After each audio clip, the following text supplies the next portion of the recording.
Number the Stars, Chapter 9. Why Are You Lying? Anne-Marie went outside alone after supper. Through the open kitchen window, she could hear Mama and Ellen talking as they washed the dishes. Kirsty, she knew, was busy on the floor playing with the old dolls she had found upstairs, the dolls that had been Mama's once long ago. The kitten had fled when she tried to dress it and disappeared. She wandered to the barn where Uncle Henrik was milking Blossom. He was kneeling on the straw-covered floor beside the cow, his shoulder pressed against her heavy side, his strong, tanned hands rhythmically urging her milk into the spotless bucket. The god of thunder sat alertly poised nearby, watching. Blossom looked up as Anne-Marie with big brown eyes and moved her wrinkled mouth like an old woman adjusting false teeth. Anne-Marie leaned against the ancient, splintery wood of the barn wall and listened to the sharp, rattling sound of the streams of milk as they hit the sides of the bucket. Uncle Henrik glanced over at her and smiled without pausing in the rhythm of milking. He didn't say anything. Through the barn windows, the pinkish light of sunset fell in irregular shapes upon the stacked hay. Flecks of dust and straw floated there in the light. Uncle Henrik, Anne-Marie said suddenly, her voice cold, "You're lying to me. You and Mama both." His strong hands continued, deftly pressing like a pulse against the cow. The steady streams of milk still came. He looked at her again, his deep blue eyes kind and questioning. "You are angry," he said. "Yes. Mama has never lied to me before. Never. But I know there is no great Aunt Bertie. Never once, in all the stories I've heard, in all the old pictures I've seen, has there been a great Aunt Bertie." Uncle Henrik sighed. Blossom looked back at him as if to say, "Almost done." And indeed the streams of milk lessened and slowed. He tugged at the cow gently but firmly, pulling down the last of the milk. The bucket was half full, frothy on the top. Finally he set it aside and washed the cow's udder with a clean, damp cloth. Then he lifted the bucket to a shelf and covered it. He rubbed the cow's neck affectionately. At last he turned to Anne-Marie as he wiped his own hands with the cloth. "How brave are you, little Anne-Marie?" he asked suddenly. She was startled and dismayed. It was a question she did not want to be asked. When she asked it of herself, she didn't like her own answer. "Not very," she confessed, looking at the floor of the barn. Tall Uncle Henrik knelt before her so that his face was level with hers. Behind him, Blossom lowered her head, grasped a mouthful of hay in her mouth, and drew it in with her tongue. The kitten cocked its head, waiting, still hopeful, for spilled milk. "I think that's not true," said Uncle Henrik. "I think you are like your mama, and like your papa, and like me. Frightened, but determined. And if the time came to be brave, I am quite sure you would be very, very brave. But," he added, "it is much easier to be brave if you do not know everything. And so your mama does not know everything. Neither do I. We know only what we need to know. Do you understand what I'm saying?" he asked, looking into her eyes. Anne-Marie frowned. She wasn't sure. What did bravery mean? She had been very frightened the day, not long ago, though now it seemed far in the past, when the soldier had stopped her on the street and asked questions in his rough voice. She had not known everything then. She had not known that the Germans were going to take away the Jews. And so, when the soldier asked, looking at Ellen that day, "What is your friend's name?" she had been able to answer him, even though she was frightened. If she had known everything, it would not have been so easy to be brave. She began to understand just a little. "Yes," she said to Uncle Henrik, "I think I understand." "You guessed correctly," he told her. "There is no great Aunt Bertie, and never has been. Your mama lied to you, and so did I." "We did so," he explained, to help you to be brave because we love you. Will you forgive us for that?" Anne-Marie nodded. She felt older suddenly. "And I am not going to tell you any more. Not now, for the same reason. Do you understand?" Anne-Marie nodded again. Suddenly there was a noise outside. Uncle Henrik's shoulders stiffened. He rose quickly, went to the window of the barn, stood in the shadows, and looked out. Then he turned back to Anne-Marie. "It is the hearse," he said. "It is Great Aunt Bertie, who never was." He smiled wryly. "So, my little friend, it is time for the night of mourning to begin. Are you ready?" Anne-Marie took her uncle's hand, and he led her from the barn.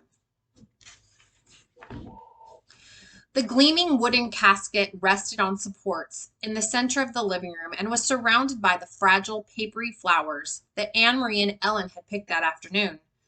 Lighted candles stood in holders on the table and cast a soft, flickering light. The hearse had gone, and the solemn-faced men who had carried the casket indoors had gone with it, after speaking quietly to Uncle Henrik. Kirsty had gone to bed reluctantly, complaining that she wanted to stay up with the others, that she was grown up enough, that she had never before seen a dead person in a closed-up box, that it wasn't fair.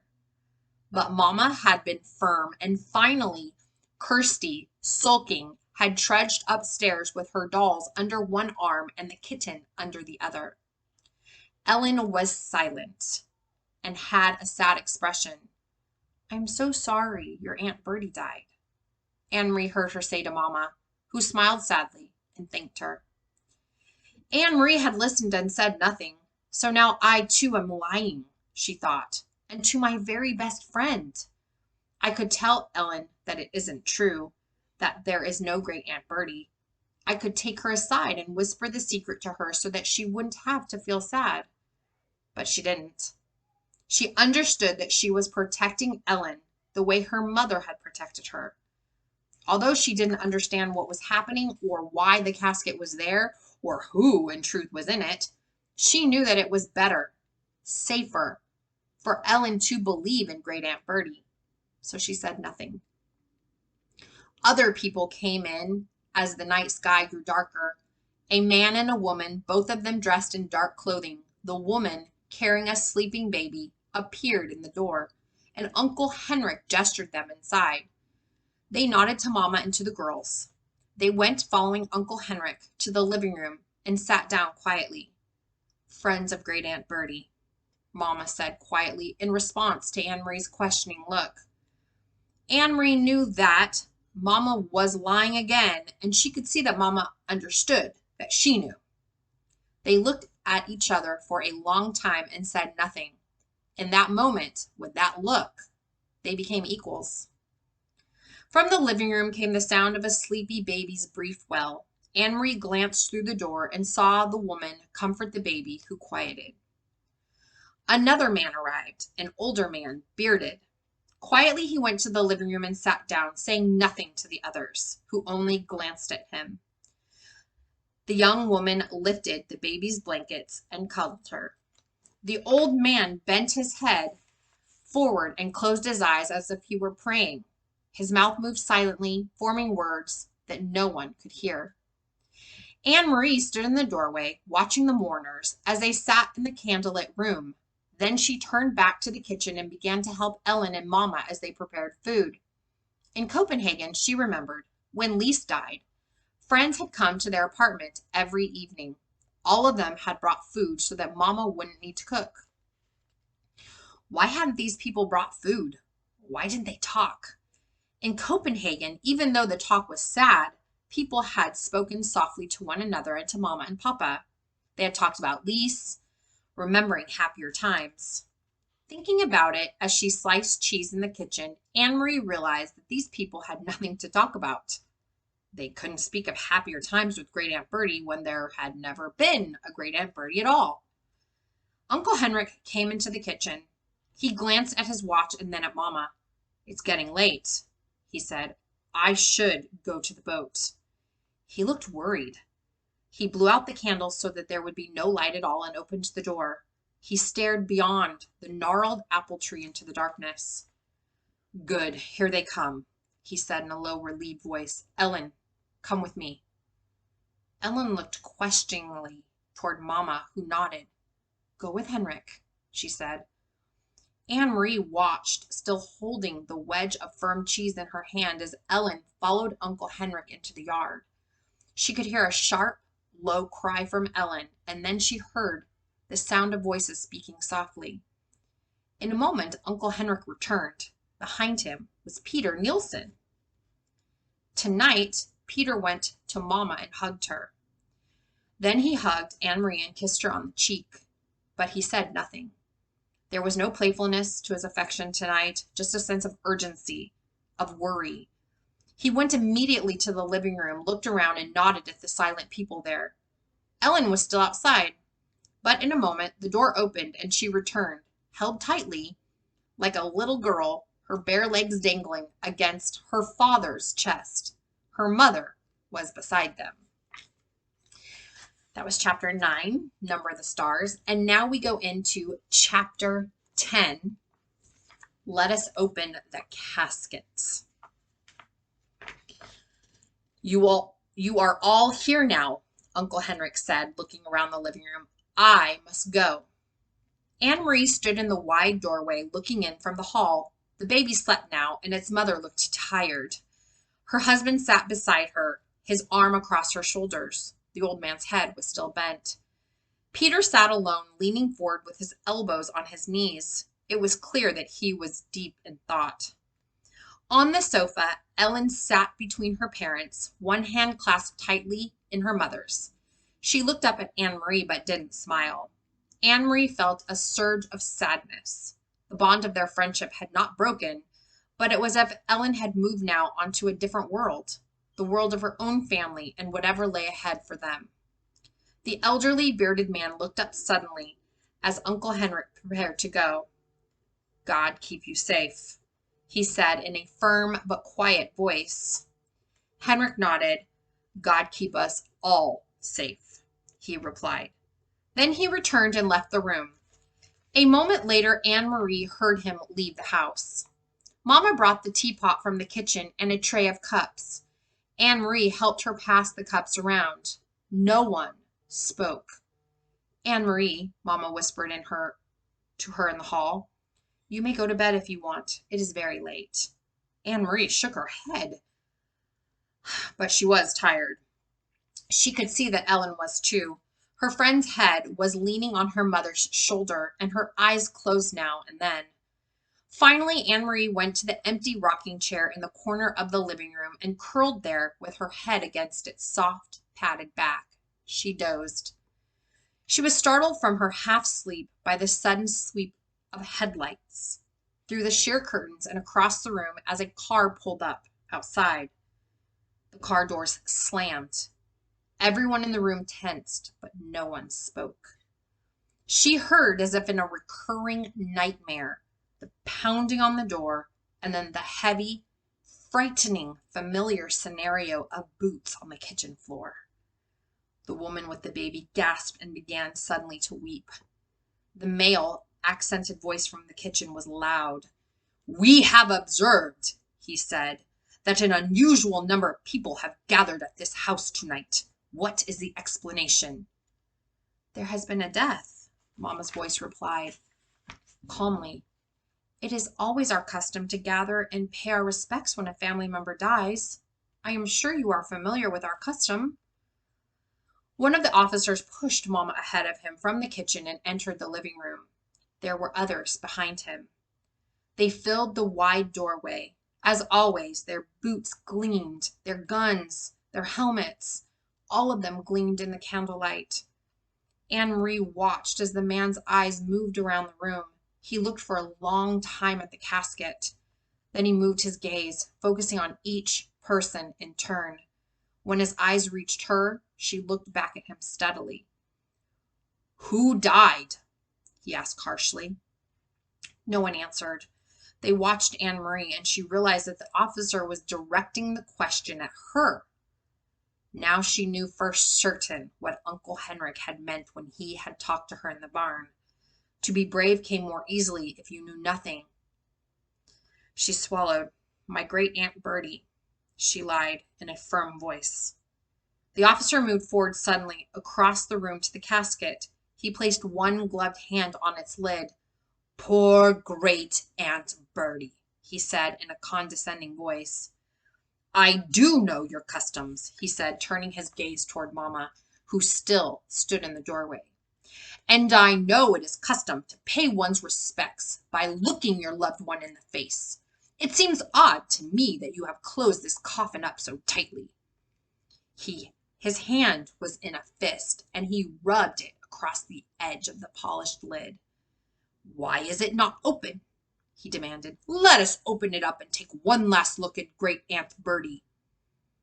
Anne-Marie saw Peter across the room, stiffen in his chair, lift his chin, and reach slowly with one hand toward his side. Mamma walked quickly across the room, directly to the casket, directly to the officer. You're right, she said. The doctor said it should be closed because Aunt Bertie died of typhus, and he said that there was a chance the germs would still be there, would still be dangerous. But what does he know? Only a country doctor, and an old man at that. Surely typhus germs wouldn't linger in a dead person. And dear Aunt Bertie, I have been longing to see her face to kiss her goodbye. Of course we will open the casket. I am glad you suggested. With a swift motion, the Nazi officer slapped Mamma across the face. Brief pause there, listener. Typhus was a very contagious disease. So Mama didn't skip a beat in saying that great Aunt Bertie died of something super contagious. But it should be okay if they lift the lid of the casket near the officer. So she was trying to outsmart the officer. Back to the book. She staggered backward, and white mark on her cheek darkened. You foolish woman, he spat. To think that we have any interest in seeing the body of your deceased aunt. Open it after we leave, he said. With one gloved thumb, he pressed a candle flame into darkness. The hot wax spattered the table. Put all these candles out, he said, or pull the curtains. Then he strode to the doorway and left the room. Motionless, silent, one hand to her cheek, Mamma listened. They all listened as the uniformed men left the house. In a moment, they heard the car doors, the sound of its engine, and finally they heard it drive away. Mamma, Anne-Marie cried. Her mother shook her head quickly and glanced at the open window covered only by the sheer curtain. Anne-Marie understood. There might still be soldiers outside, watching, listening. Peter stood and drew the dark curtains across the windows. He relit the extinguished candle. Then he reached for the old Bible that had always been there on the mantel. He opened it quickly and said, I will read a psalm. His eyes turned on the page he had opened at random, and he began to read in a strong voice. How good it is to sing psalms to our God. How pleasant to praise him. The Lord is rebuilding Jerusalem. He gathered in the scattered sons of Israel. It is he who heals the broken in spirit and binds up their wounds. He who numbers the stars one by one. Mamma sat down and listened. Gradually, they each began to relax. Anne-Marie could see the old man across the room moving his lips as Peter read. He knew the ancient psalm by heart. Anne-Marie didn't. The words were unfamiliar to her, and she tried to listen, tried to understand, tried to forget the war and the Nazis, tried not to cry, tried to be brave. The light breeze moved the dark curtains at the open windows. Outside, she knew the sky was speckled with stars. How could anyone number them one by one, as the psalm said? There were too many. The sky was too big. Ellen had said that her mother was frightened of the ocean, that it was too cold and too big. The sky was too, thought Anne-Marie. The whole world was. Too cold, too big, and too cruel. Peter read on in his firm voice, though it was clear he was tired. The long minutes passed. They seemed hours. Finally, still reading, he moved quietly to the window. He closed the Bible and listened to the quiet night. Then he looked around the room. Now, he said, it is time. First, he closed the window. Then he went to the casket and opened the lid. So that's chapters 9 and 10. Number the stars.